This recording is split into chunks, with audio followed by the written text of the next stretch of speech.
รถกับยางเนี่ยมันเป็นของคู่กันยังไงความรู้แน่นๆจุกๆแน่นอนนะครับ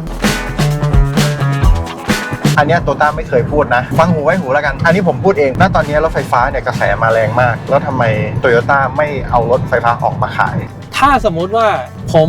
ขับรถ Toyota Cross อยู่อยากให้รถมีอาการทรงตัวที่ดีโยนตัวที่ต่ำต้องให้เช็คอะไรหรือว่าต้องปรับอะไรบ้างยังไงบ้างครับให้พี่อุ้ยช่วยแนะนำเพื่อนๆหน่อยว่าพอจะมีทริคสัก 2-3 ทริคที่ทำให้รู้สึกว่าขับรถ Toyota แล้วมันปลอดภัยขึ้นพี่อุ้ยพอทราบไหมว่าจริงๆแล้วก่อนที่เขาจะเลือกยางไหนมาติด OEM เนี่ยเขามีการทดสอบแล้วเขาแบบเลือกยังไงบ้าง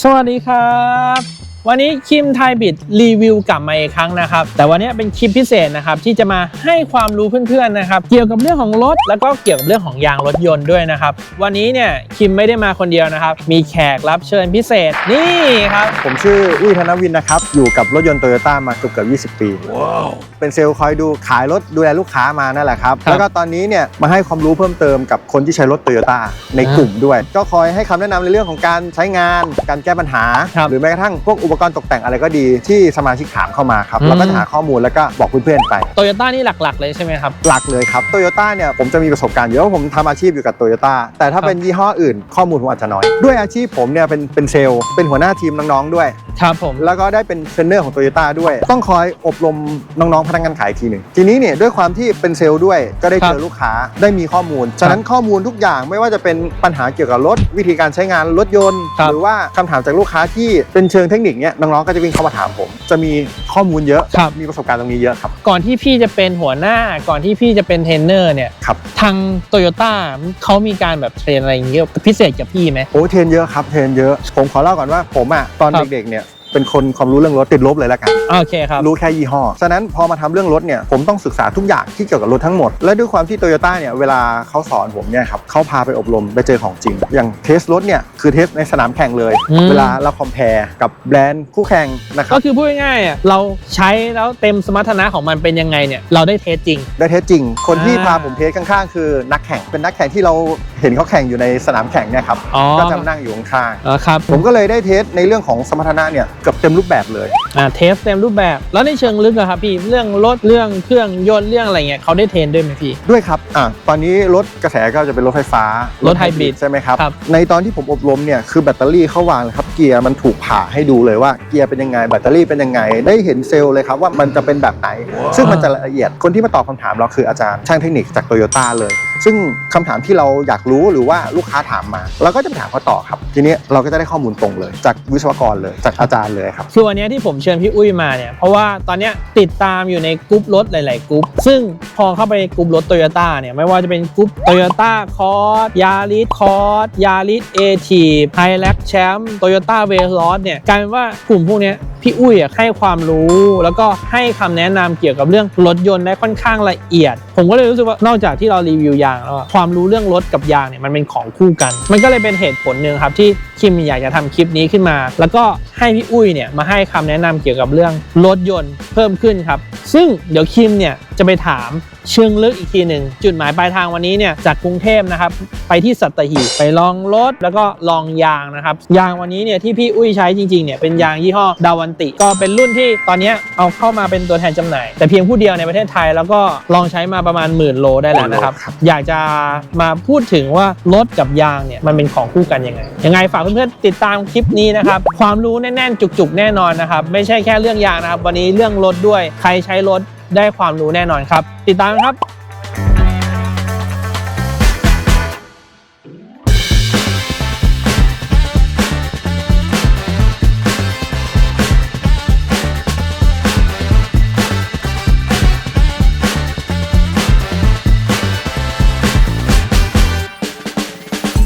นวัตกรรมอะไรอย่างเงี้ยพัฒนาขึ้นเรื่อยๆรถจีนเข้ามาเยอะแต่โตโยต้ายังเหมือนกับยังไม่ค่อยบู๊กลับเลยเนาะพี่เนาะตอนนี้โตโยต้ามีนวัตกรรมอะไรใหม่ๆว้าวๆบ้างจริงเขามีหมดนะครับแต่อยู่ที่ว่าณช่วงจังหวะนั้นเนี่ยเขาจะ ออกมานำเสนอสู่ตลาดหรือยังผมเคยคุยเขาบอกว่ามันยังไม่ใช่ช่วงจังหวะเวลาที่จะนำออกมาขายอย่างรถไฟฟ้าตอนนี้ครับ Toyota ก็จะมี Lexus ด้วย Lexus ก็มีรถไฟฟ้าครับแล้วก็มี BC4X ที่เพิ่งเปิดให้จองรถจะส่งมอบเดือนหน้าแล้วรถเล็กกว่านั้นมีไหมผมเชื่อว่ามีแต่ด้วยสภาวะปัจจุบันเนี่ยมันอาจจะยังไม่ตอบโจทย์มากนักผมอธิบายอย่างนี้แล้วกันครับอันนี้Toyotaไม่เคยพูดนะฟังหูไว้หูแล้วกันอันนี้ผมพูดเองจากประสบการณ์จากที่หาข้อมูลมาแล้วทำงานมาผมก็เคยถามกับผู้บริหารท่านหนึ่งเราเคยคุยกันว่าณตอนนี้รถไฟฟ้าเนี่ยกระแสมาแรงมากแล้วทำไมToyotaไม่เอารถไฟฟ้าออกมาขายบ้างล่ะเพื่อมาสู้กับตลาดผมเชื่อว่าToyotaมีเขาก็บอกว่าจริงๆออกมาขายเนี่ยมันไม่ใช่เรื่องยากครับสิ่งที่เขาพูดกับผมเนี่ยมันทำให้ผมมองอีกมุมหนึ่งไปเลยรถไฟฟ้าเนี่ยมันมีอายุการใช้งานหลักๆคือเรื่องแบตเตอรี่ซึ่งถ้าแบตเตอรี่เสื่อมหรือมีปัญหาหรือว่าหลุดรับประกันไปแล้วเนี่ยในการที่จะเป็นรถมือสองเนี่ยคนที่จะซื้อรถมือสองเนี่ยแทบเป็นไปไม่ได้เลยพี่คิมกล้าซื้อรถมือสองไหมครับรถมือสองรถไฟฟ้าเหรอใช่ครับความคิดผมเลยนะครับต้องมาเสียตังค์จ่ายค่าเปลี่ยนแบตไม่เอานั่นแหละครับพอเป็นมือสองแล้วเนี่ยแล้วคนไม่กล้าซื้อรถมือหนึ่งที่ซื้อแล้วจะขายเป็นรถมือสองมูลค่ามันจะหายไปเลยโอ้ใช่ใช่คนส่วนมากขายรถเป็นมือสองทิ้งถูกต้องครับแต่โดยปกติแล้วรถหลายๆยี่ห้อแล้วกันนะครับเราใช้รถ3 ปี 5 ปีเนี่ยมูลค่ามันยังเหลืออยู่เยอะนะครับแต่ถ้าเป็นรถไฟฟ้าเนี่ย3 ปีหรือ5 ปีมูลค่าเนี่ยมันแทบจะหายไปเลยที่หายไปเนี่ยเพราะคนไม่กล้าซื้อมาใช้เพราะกลัวในเรื่องของแบตเตอรี่มันทำให้พอมูลค่ารถมันหายไปแล้วเนี่ยในการที่จะต้องหาเงินก้อนใหม่เพื่อมาดาวน์รถมาออกรถใหม่แล้วผ่อนใหม่เนี่ยมันก็ทำได้ยากขึ้นพี่อุ้ยกำลังจะบอกว่ามันเป็นเรื่องนโยบายแล้วก็พฤติกรรมผู้บริโภคที่การที่กลับมาซื้อซ้ำเนี่ยมันถ้าพอมันเป็นรถไฟฟ้าเนี่ยจะยากมันค่อนข้างยากหนึ่งแล้วนะครับ2สิ่งที่เขาพูดกับผมมาเนี่ยมันทำให้ผมฉุกคิดเลยการผลิตรถไฟฟ้า1 คันเนี่ยครับมันใช้คนไม่เยอะใช้เทคโนโลยีในการประกอบซะส่วนใหญ่แล้วบ้านเราอะครับจริงๆหลายๆคนอาจจะเคยได้ยินว่าบ้านเราคือ Detroit of Asia แล้วซัพพลายเออร์ของเราเนี่ยอยู่ในประเทศไทยเยอะมากๆครับคนที่อยู่ในวงจรอุตสาหกรรมการผลิตอะไหล่ต่างๆเนี่ยโดยเฉพาะที่ส่งให้กับ Toyota เนี่ยมันเป็นหลายแสนครอบครัวเขาจะตกงานอีกเยอะครับแปลว่าจริงๆเนี่ยเขาไม่ได้มองว่าเราต้องการที่จะออกสินค้ามาเสิร์ฟผู้บริโภคแต่เขามองภาพรวมว่าแล้วทุกคนที่เคยทำให้กับ Toyota เนี่ยก็จะหายตายจากไปอย่างเงี้ยคือเขาก็ไม่รอดเขาบอกว่าแล้วพนักงานเหล่านี้เนี่ยเขาจะอยู่ยังไงล่ะเขาจะไปทำอาชีพอะไรอ่ะและใน1 คนที่ทำงานอยู่ในการผลิตพาร์ทอะไรของ Toyota เองแล้วครอบครัวเขาล่ะเขาจะอยู่ยังไงล่ะพี่ผมก็อึ้งต่อหน้าเขาไปสักพักหนึ่งเลยครับผมมองในมุมขายผมก็แค่อยากขายของเพื่อมาแข่งกับตลาดแต่สิ่งที่เขาพูดกับผมไปเนี่ยมันสะท้อนถึงคนอีกเป็นหลักแสนคนเลยอีกมุมมองหนึ่งเลยนะใช่ครับคนละมุมมองนะผู้บริโภคมองอีกแบบนึงเจ้าของแบรนด์ต่อภาพรวมต่อสิ่งแวดล้อมต่อทุกอย่างมันอีกแบบนึงจริงใช่ครับเขาเลยบอกว่าเขาจะค่อยๆเปลี่ยนผ่านโดยที่ไม่ให้กระทบกับภาพรวมวงจรใช่ครับวงจรทั้งหมดสุดท้ายเขาบอกว่าคนไทยใช้รถ1 คันไม่ได้ใช้แค่3 ปี 5 ปีนะส่วนใหญ่นะครับ7 ปี 10 ปีแล้วรถคันเดียวเนี่ยใช้ขึ้นเขาลงห้วยไปเที่ยวทำงานขนของรถคันเดียวใช้ทุกอย่างหมดเลยแล้วมันตอบโจทย์กับคนใช้โดยในภาพรวมจริงๆไหมอันนี้คือสิ่งที่เขาคุยกับผมรถคันหนึ่งเนี่ยอย่าง Yaris Active ที่พี่อุ้ยใช้อ่ะครับพี่อุ้ยว่าอายุการใช้งานของรถแบบมันใช้ได้กี่ปีถ้าแบบนานสุดก็ประมาณ 8-10 ปีคือยืนพื้นได้เลยใช่ครับแล้วถ้าถึง15 ปีอะไรเงี้ยได้ไหวไหมจริงๆใช้ได้ลองดูรถวิ่งบนท้องถนนครับ20 ปียังมีนะแต่ขึ้นอยู่กับการดูแลรักษาด้วยครับว่าดูแลรักษาเขาแบบไหนใช้งานในลักษณะไหนครับนะครับแล้วก็สุดท้ายเลยคือเรื่องอะไหล่การเป็นรถมือสองเนี่ยแน่นอนครับมันก็ต้องดูว่าอะไหล่มันมีอะไหล่มือสองอย่างเดียวหรือว่ามีอะไหล่ใหม่ด้วยอะไหล่ OEM ถ้าอย่างรถตลาดToyota Isuzu Honda เนี่ยเขาจะมีอะไหล่มือ1มือ2มันก็เป็นทางเลือกให้คนใช้รถมือ2กำลังทรัพย์แต่ละคนนะไม่ได้เท่ากันแต่เมื่อไหร่ก็ตามที่คุณใช้งานรถยนต์แล้วเนี่ยคุณต้องแมนเทนแนนซ์ค่าใช้จ่ายพวกนี้มันมีผลทั้งหมดครับผมก็พูดอยู่ในกลุ่มที่ผมให้ข้อมูลและดูแลอยู่เสมอว่า Toyota พูดกับผมว่าหลังจากที่รถเลิกผลิตไปแล้วอย่างน้อย10 ปีเขาจะยังมีอะไรให้สั่งอยู่ทุกชิ้นเลิกผลิตนะเลิกนะครับแปลว่าคนที่ใช้ Vios เมื่อซื้อไปแล้ว5 ปีเลิกผลิตไปแล้วก็ยังมีอีก10 ปีเท่ากับเฉลี่ยรวมว่า12-13 ปีคุณต้องใช้รถที่แบบมีอะไหล่แท้ใช่ครับอะไหล่แท้ศูนย์นะไม่ได้หมายถึงว่าคุณหาซื้อข้างนอกไม่ได้นะแต่อะไหล่แท้ศูนย์เนี่ย15 ปีเนี่ยต้องมีแน่ๆ10 ปีมี15 ปีจะมีบางอย่างที่มีบางอย่างอาจจะไม่มีล่าสุดผมเช็ค วีออสตัวเห็บม้า เกียร์ที่มันแบบมนๆหน่อยใช่ไหมพี่ ใช่ ครับพี่ ล่าสุดไม่ถึงปีแล้วครับผมเข้าไปเช็คดูมีเครื่องยนต์ให้สั่ง คือรุ่นนั้นมันกี่สิบปีแล้วอ่ะพี่ ประตูยังสั่งได้ ถ้าอะไรตัวไหนที่ไม่มีของคุณสั่งได้ครับแต่คุณรอของหน่อยเขาจะผลิตขึ้นมาใหม่ ผลิตขึ้นมาใหม่ให้เลยอ่ะ ใช่ครับ คือผมไม่ได้มาเชียร์โตโยต้าไม่ได้มาอวยโตโยต้าแต่นี่คือประสบการณ์ตรงจากผม ซึ่งลูกค้าผมหรือว่าเพื่อนๆผมเนี่ยก็จะแบบผมก็จะคุยกับแบบเนี้ยเขาก็จะเจอแบบนี้อะไรสั่งเร็วสุดของโตโยต้านะครับสั่งก่อน9 โมงเช้าบ่าย 2รถอะไรเข้าแล้วคือ1วันเนี่ยจะมีรอบส่ง2รอบครับมีบ่ายกับค่ำ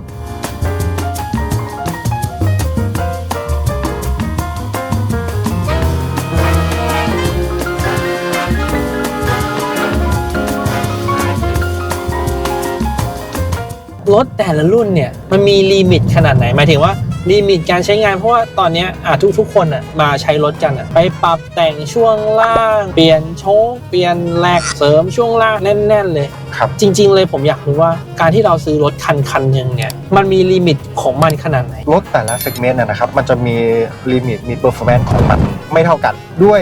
ขนาดรถหน้ายางระบบเบรกทุกอย่างมันมีผลตามมาหมดครับยิ่งรถใหญ่ขึ้นเปอร์ฟอร์แมนซ์ดีขึ้นระบบเบรกช่วงล่างก็จะต้องดีขึ้น ส่วนรถเล็กๆอย่างยาริสเอทีฟคันนี้หลายคนบอกว่าหุยมัน105 160มันขับได้ใช่ครับความเร็วมันไปได้ครับแต่ด้วยน้ำหนักรถด้วยช่วงล่างด้วยระบบเบรกมันไม่ได้ออกแบบมาให้ใช้ความเร็วศูนย์พลิกๆแบบนั้น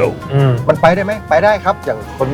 ขับรถ120ตามกฎหมาย แล้วต้องการเร่งแซงแน่นอนความเร็วมันต้องเพิ่มขึ้นไปได้อยู่แล้ว แต่ไม่ได้เหมาะกับการใช้ความเร็วสูงแบบนั้น สมมติว่าอย่างยาริสเอทีฟตัวเนี้ยพี่ว่าลิมิตจริงๆที่แบบปลอดภัยเนี่ยความเร็วอยู่ที่เท่าไหร่ที่รู้สึกว่าโอเคแหละ ไม่เกินผมขึ้นไปสเต็ปหนึ่งอัลติส 130 140ขับนิ่งๆเลยนะครับ แล้วอย่างแคมรี่ถือว่าเป็นตัวท็อปรถเก๋งของโตโยต้าพวกนั้นน่ะวิ่งได้ขนาดไหน ถ้า Camry Hybrid ความเร็วเขาจะล็อกไว้ประมาณ185 175จะขับได้อยู่แค่ประมาณเนี้ยครับแต่ไม่แนะนำเพราะมันอันตราย ด้วยความเร็วสูงขนาดนั้นเวลาเกิดฉุกเฉินอะไรมาแป๊บหนึ่งครับมันแค่เสี้ยววินาที 2. นอกจากเสี่ยงในเรื่องของการขับขี่ของเราเองแล้วเนี่ยผู้ร่วมทางก็สภาพถนนดีกันเป็นเทรนเนอร์ผมก็ได้เทสพวกระบบความปลอดภัยอะไรพวกนี้บ่อยซึ่งมันแค่เสี้ยววินาทีเองครับผมเคยพาลูกค้าไปเทสจริงก็คนในครอบครัวผมบอกให้ไปลองในสนามเลยนะแล้วนั่นความเร็วแค่ไม่เกิน60ครั้งแรกที่ทุกคนเจอเลยทุกคนตกใจร้องว้ายหมดเลยรถเสียการทรงตัวความเร็วแค่60นะทำอะไรไม่ถูกแล้วความเร็ว100 กว่าแล้วไปเจอเหตุฉุกเฉินแล้วตกใจแบบนี้จะทำยังไงเราไม่ใช่นักแข่งที่จะแก้สถานการณ์ได้ฉะนั้นมันอันตรายกับคนใช้จริงๆรถไปได้105 106โดยไม่ต้องปรับแต่งใช่ไหมไม่ต้องปรับแต่งจริงๆการปรับแต่งรถเนี่ยมันขึ้นอยู่กับความชอบของแต่ละคนมากกว่าปรับแต่งช่วงล่างให้มันเกาะถนนขึ้นแน่นอนการเกาะถนนขึ้นเนี่ยการแข็งขึ้นมันเกาะแต่มันมีข้อเสียคือความนุ่มมันจะหายไปความกระด้างมันจะเกิดขึ้นถูกต้องครับบางคนชอบขับรถแบบกระด้างหน่อยฟีลลิ่งแบบเกาะถนนก็จะใส่โชคอัพที่ปรับแต่งไปแต่บางคนถ้าชอบแบบขับนุ่มสบายเลยนะสแตนดาร์ดถ้าสมมุติว่าผมขับรถ Toyota Cross อยู่อยากให้รถมีอาการทรงตัวที่ดีโยนตัวที่ต่ำต้องให้เช็คอะไรหรือว่าต้องปรับอะไรบ้างยังไงบ้างครับลมยางมีผลนะครับลมยางเราเติมแข็งกว่ามาตรฐานหน่อยเราจะรู้สึกว่าช่วงล่างมันจะนิ่งขึ้นครับแต่มันก็จะกระด้างขึ้นแต่ถ้าอยากให้แบบเกาะหนึบเลยอย่างเงี้ยครับก็จะมีโชคแต่งแต่ปรับเกลียวเกาะแล้วแต่ยี่ห้อมีคานค้ำ Corolla Cross GR มันจะมีชุดแต่งที่เป็น GR ครับมันจะมีค้ำล่างอะไรครับยึดโครงสร้างให้โครงสร้างเนี่ยลดการบิดตัวโอเคทำให้รถเกาะถนนขึ้นโชคอัพก็เซตอัพมาแบบสปอร์ตแล้วพูดง่ายๆเนี่ย1ลมยาง2โชคอัพ3คันค้ำใช่ครับ3ส่วนนี้มันจะทำให้รถคุณหนึบขึ้นถ้าผมบอกว่าเฮ้ยผมอยากได้รถที่มันขับแล้วสบายคอมฟอร์ตผมต้องเปลี่ยนอะไรบ้างจริงๆรถสแตนดาร์ดนะครับมันเป็นรถที่เขาเซตมาให้ขับนุ่มสบายยังหาโชคแต่งที่ขับนุ่มสบายกว่าเดิมไม่ได้แต่ต้องดูน้ำหนักรถประกอบด้วยน้ำหนักรถแบบ Yaris A-Type อย่างเงี้ยน้ำหนักรถมันเบาผมหาโชคแต่งที่มันจะขับนุ่มกว่าเดิมและเกาะถนนด้วยเนี่ยไม่ได้แต่ถ้ารถที่น้ำหนักรถเยอะๆอันนั้นมีเพราะว่าน้ำหนักรถมันกดลงครับเพราะฉะนั้นนะเพื่อนๆนะที่ใช้รถใหญ่ถ้าอยากทำให้รถนุ่มขึ้นก็สามารถเปลี่ยนโชคได้แต่ถ้ารถเล็กเนี่ยอาจจะต้องเป็นดูเรื่องยางไหมยางใช่ครับยางก็อาจจะเป็นตัวช่วยหนึ่ง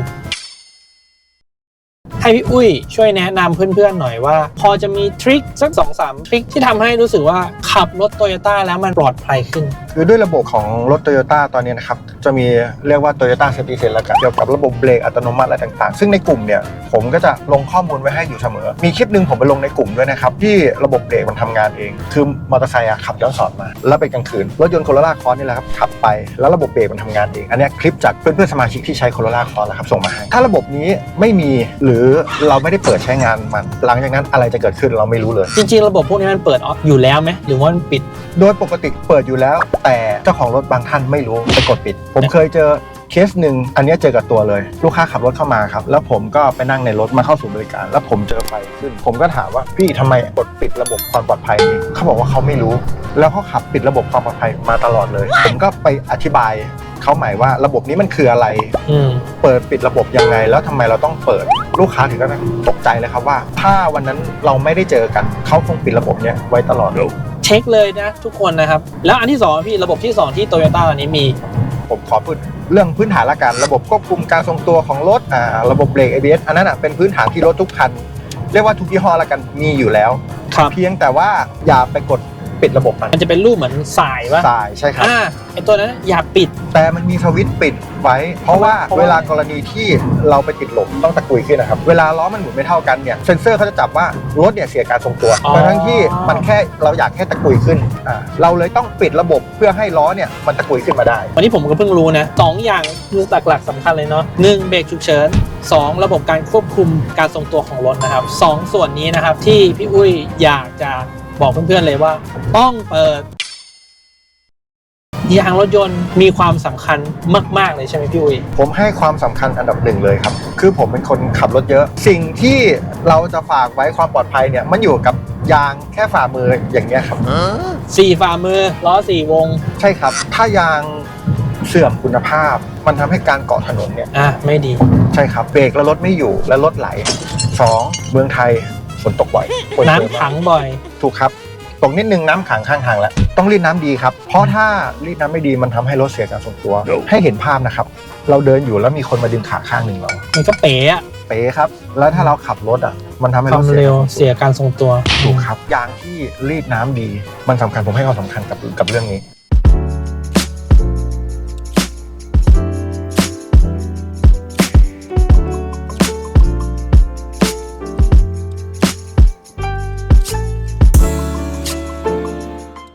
ตอนนี้เราก็ถึงหมายของเราแล้วนะครับผมเมื่อกี้เกิดมานิดนึงเกี่ยวกับเรื่องยางรถยนต์ที่พี่อุ้ยบอกว่ามีความสำคัญมากๆสำหรับพี่อุ้ยเองนะอย่างยางรถยนต์อย่างเงี้ยพี่อุ้ยตอนที่อยู่ที่โตโยต้าพี่อุ้ยพอทราบไหมว่าจริงๆแล้วก่อนที่เขาจะเลือกยางไหนมาติด OEM เนี่ยเขามีการทดสอบแล้วเขาแบบเลือกยังไงบ้างมีหัวข้อแบบไหนบ้างถ้าอย่างคนซื้อรถเนี่ยแม้กระทั่งรุ่นเดียวกันยี่ห้อเดียวกันนะครับจะรู้สึกว่าช่วงเวลานี้จะเป็นยางแบรนด์หนึ่งและอีกช่วงเวลาหนึ่งจะเป็นอีกแบรนด์หนึ่งคือยางที่โตโยต้าเลือกมาใส่ครับมันจะเป็นมาตรฐานเดียวกับที่โตโยต้ากำหนดแม้กระทั่งต่างยี่ห้อนะครับคำที่ว่ามาตรฐานเดียวกันเนี่ยแบรนด์ A แบรนด์ B แบรนด์ C ที่เขาต้องมีคือเรื่องอะไรครับมันจะเป็นคุณภาพสเปคที่ทางโตโยต้ากำหนดไว้เลยมันรับจริงๆครับผมไม่ถึงข้อมูลตรงนั้นโอเคพี่อุ้ยเนี่ยเวลาจะเลือกยางสักเส้นหนึ่งสักยี่ห้อหนึ่งสักรุ่นหนึ่งมาใส่กับรถของเราเนี่ยพี่อุ้ยเลือกส่วนไหนมาเป็นปัจจัยสำคัญหลักๆบ้างครับให้ในเรื่องของพวกการเกาะถนนรีดน้ำเรื่องเสียงแล้วก็ราคายางที่ผมใช้เนี่ยดาวันติต้องบอกก่อนว่าอันเนี้ยผมเห็นทางไทยบิดมาโพสในกลุ่มผมเห็นว่าเป็นยางสัญชาติอังกฤษผมก็สนใจแล้วเป็นแบรนด์ใหม่ผมก็อยากรู้ว่าด้วยความใหม่ของดาวันติเนี่ยที่มาในเมืองไทยเนี่ยมีอะไรดีแล้วผมก็ไปหาข้อมูลจนสุดท้ายผมเลยลองใช้จุดเด่นที่ผมไปดูเลยคือเรื่องการรีดน้ำถ้าถามเรื่องนุ่มเงียบเนี่ยโอเคแหละในยางที่ผมใช้มาเนี่ยมันก็อยู่ในแรงเดียวกันแปลว่านุ่มเงียบอาจจะไม่โดดเด่นใช่ครับอันนี้ผมใช้ลองส่วนตัวเลยนะครับผมแฮปปี้กับการรีดน้ำมากด้วยความที่ชอบลองของใหม่ผมก็เลยใส่กับรถตัวเองเนี่ยแหละครับและการเทสของผมเทสแบบเทสจริงๆคือฝนตกหนักๆผมคว้ากุญแจออกจากบ้านไปลองเรื่องการรีดน้ำในเรื่องของการขับความเร็วต่ำความเร็วกลางแล้วก็ใช้ความเร็วหน่อยในสภาวะที่ปลอดภัยนะครับผมแฮปปี้กับการรีดน้ำมากไม่ใช่ผมคนเดียวครับคือแฟนผมนั่งอยู่ข้างผมยังถามเขาว่าน้ำนองขนาดนี้เนี่ยรู้สึกอะไรไหมเขาบอกว่ารู้สึกมันรีดน้ำดีการเสียอาการของรถเนี่ยครับมันแทบไม่มีเลยมันน้อยมาก มันก็ช่วยลดเปอร์เซ็นต์ในการเกิดอุบัติเหตุน้อยลงมันเพิ่มความปลอดภัยให้เรามากขึ้นมันไม่มียางไหนที่แบบโหโคตรเซฟตี้แบบ100%เนาะพี่ไม่มีมันแค่ลดโอกาสความเสี่ยงได้มากขนาดไหนใช่ครับสำหรับพี่เนี่ยรีดน้ำเนี่ยถ้าเต็ม10พี่ให้เท่าไหร่นะผมให้8เลยนะให้8 ถึง 9เลยแหละเพราะผมลองเนี่ยผมไม่ได้ลองแค่น้ำเจียงนองข้างๆน้ำน้อยน้ำเยอะผมก็ลองฝนตกถนนลื่นผมขับบนเขาฝนตกหนักๆครับขับขึ้นไปแล้วขับลงมาแล้วลองเรื่องเบรกดูเบรกดีครับเบรกกระชับไหมพี่กระชับคือผมใช้แล้วเนี่ยผมมั่นใจผมใช้มา10,000 โลแล้วสิ่งหนึ่งเลยที่เราอยากจะทำก็คือเราอยากเก็บฟีดแบ็กของลูกค้าของคนที่ใช้จริงๆแล้วก็พี่อุ้ยเนี่ยเขาเป็นคนอยู่ในกลุ่มมานานแล้วก็ไม่รู้ว่าจะให้ข้อมูลแบบหลอกๆไปเพื่ออะไรข้อมูลต่างๆที่ผมลงให้กับเพื่อนๆในกลุ่มเนี่ยมันจะเป็นข้อมูลที่ผมต้องสัมผัสด้วยตัวเองจากประสบการณ์ตรงนะครับผมถึงเขียนข้อมูลลงไปมีหลายๆอย่างที่ผมไม่รู้ผมก็จะไม่ได้ให้ข้อมูลกับเพื่อนๆสมาชิกลงไปข้อมูลอะไรต่างๆที่ผมลงไปเนี่ยมันต้องเป็นเรื่องจริงแล้วผมต้องลองเทสกับตัวเองด้วยผมถึงกล้าบอกซึ่งผมบอกเพื่อนๆหลายคนแล้วนะครับว่าถ้าชอบยางที่รีดน้ำดีนะเนี่ยผมลองใช้แล้วผมชอบพี่อุ้ยก็เป็นตัวแทนคนหนึ่งที่เคยใช้ยางตะวันติเรื่องรีดน้ำมันเป็นจุดเด่นจริงๆที่ผมบอกเพื่อนเสมอเลยทุกๆครั้งในหลายๆคลิปแล้วเรื่องรีดน้ำคือผมประทับใจเพราะว่าผมให้ priority เรื่องความปลอดภัยเป็นเรื่องแรกเรื่องนุ่มเงียบผมว่ามันอยู่ในสแตนดาร์ดไม่ได้แบบโอ้โหนุ่มเงียบเหมือนแบรนด์พรีเมียมไม่อันนี้เราก็กล้าพูดเต็มปากถ้าเราไปบอกว่าเคลมว่ามันนุ่มเงียบแบบแบรนด์พรีเมียมผมก็มันไม่ใช่มันเกินจริงไปแต่ราคามันจับต้องได้มันก็เป็นเรื่องง่ายๆที่แบบซื้อง่ายจับใช้ง่ายอะไรอันนี้เป็นอีกอันนึงที่ผมเลือกจะลองด้วยราคาที่มันจับต้องได้1คือเป็นยางสัญชาติอังกฤษ2ราคาจับต้องได้สุดท้ายเรื่องสมรรถนะเนี่ยแหละครับผมถึงลองใช้เลยแล้วก็เด่นมากเรื่องการรีดน้ำนะครับ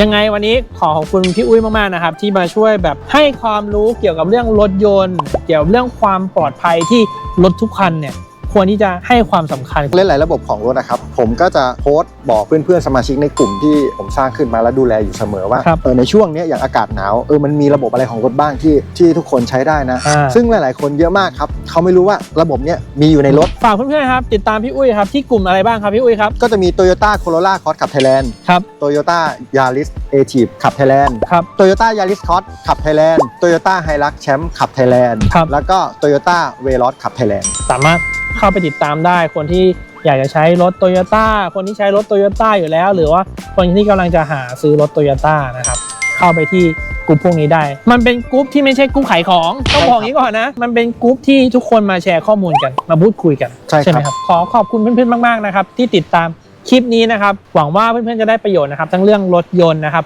แล้วก็เรื่องยางรถยนต์นะครับให้เรื่องยางรถยนต์เป็นเรื่องง่ายนะครับที่ไทยบิดฝากเพื่อนๆกดไลค์กดแชร์กด Subscribe กดกระดิ่งติดตามนะครับถ้าเพื่อนๆมีประสบการณ์ในการใช้รถ Toyota ประสบการณ์ในการใช้ยางแต่ละรุ่นนะครับสามารถคอมเมนต์ที่ใต้ด้านล่างนี้ได้นะครับวันนี้ขอบคุณมากครับสวัสดีครับสวัสดีครับ